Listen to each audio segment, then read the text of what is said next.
Hi, everybody. This is Leah Cox with Coldwell Banker, and here is your tip of the week.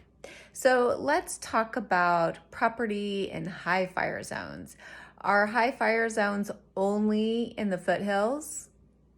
No. The answer is no. They are sometimes in a more populated area, depending on if it's surrounded by a green belt or fields or some other type of property that is not necessarily forest property, but is still highly combustible. How does this affect buyers? So let's talk a little bit about fire insurance. As you know, because of all of the recent fires in the last 5 or so years, fire hazard insurance has skyrocketed. And we are not talking just a couple $100s a month, sometimes $1,000 a month, sometimes just thousands of dollars a year. And is it the same for all properties? No, it is not the same for all properties. So you can get a quote from an insurer for a property at 123 Main Street in Placerville, and then get another quote for 123 Street in Greenwood, and then another quote for 123 Street in somewhere in Calaveras County. And guess what? They're all going to be different. Do you know what else affects the fire insurance? The type of home. Is it a manufactured home? A modular home? Is it a stick-built home? What kind of home is it? The other thing that affects your insurance, the roof. Is it a fire hazard, a fire safe roof? Is it a ceramic roof? Is it a tile roof? Certainly is not going to be a shingle roof in a high fire zone. If it is, they may not approve the insurance. So what happens if you find a property that you love, love, love, love, love, but you cannot find someone to insure it? Here's a first little tip for you.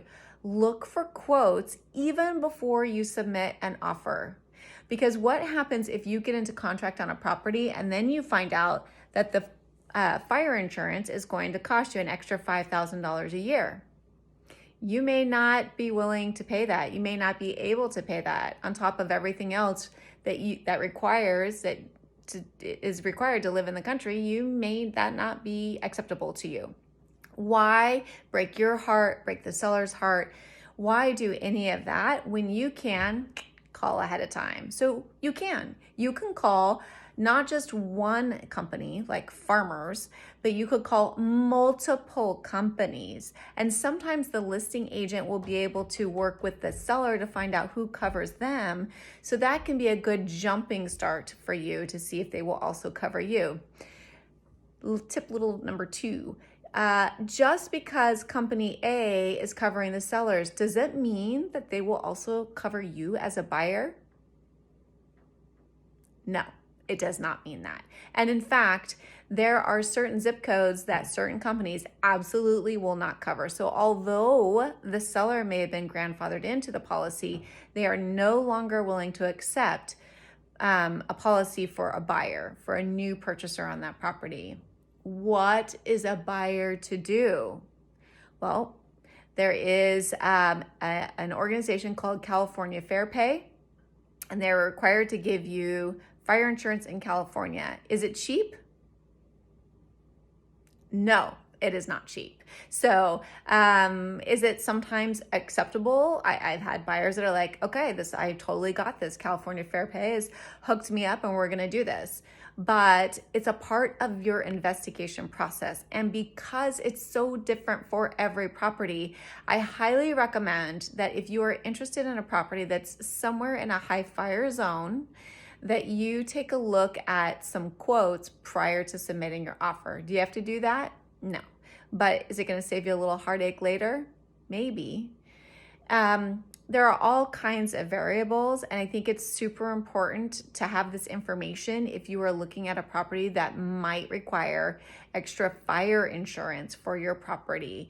The other thing to note is all of the rules around fire maintenance, we call it fire hardening around your property, are different. So it can go county by county, even city by city, like the city of Colfax, which is in the county of Placer, may have a different ordinance than the city of Roseville, which is also in the city of Placer, right? So you want to start investigating those things. Is it time consuming? Yes. Is your realtor going to have all the information? No. And why? We cannot be experts in all counties and all cities across the state. And also, those rules change and it would create a liability. What if I told you, hey, all you have to do is clear 20 feet around your house of brush and trees, and it turns out you have to clear 100 feet? Now I am liable for the information I have given you. So, as the buyer, as the consumer of this new property, do your due diligence. You got this. You got this. Now, as a listing agent, am I going to help you try and figure it out? I'm going to do everything I can. I'm going to ask as many people as I can because it's different with every property. So what property A says, this is okay for us, this is what we have to do. For property B, not the same. So it's a process. Your agent is there to help you, but really, particularly as a buyer, it is your responsibility to look at what is happening in the county, what's happening in the city, what are the ordinances, what are the restrictions for having different outbuildings and vegetation around your home and anything else that could be a fire hazard. So for those of you wanting to live in the country, I hope you get to do it. I love the country. I spend as much time on the trails as possible. And I have a listing in the country coming up. So very excited about it. As a buyer, do your homework and then enjoy your country home. This is Leah Cox with your tip of the week.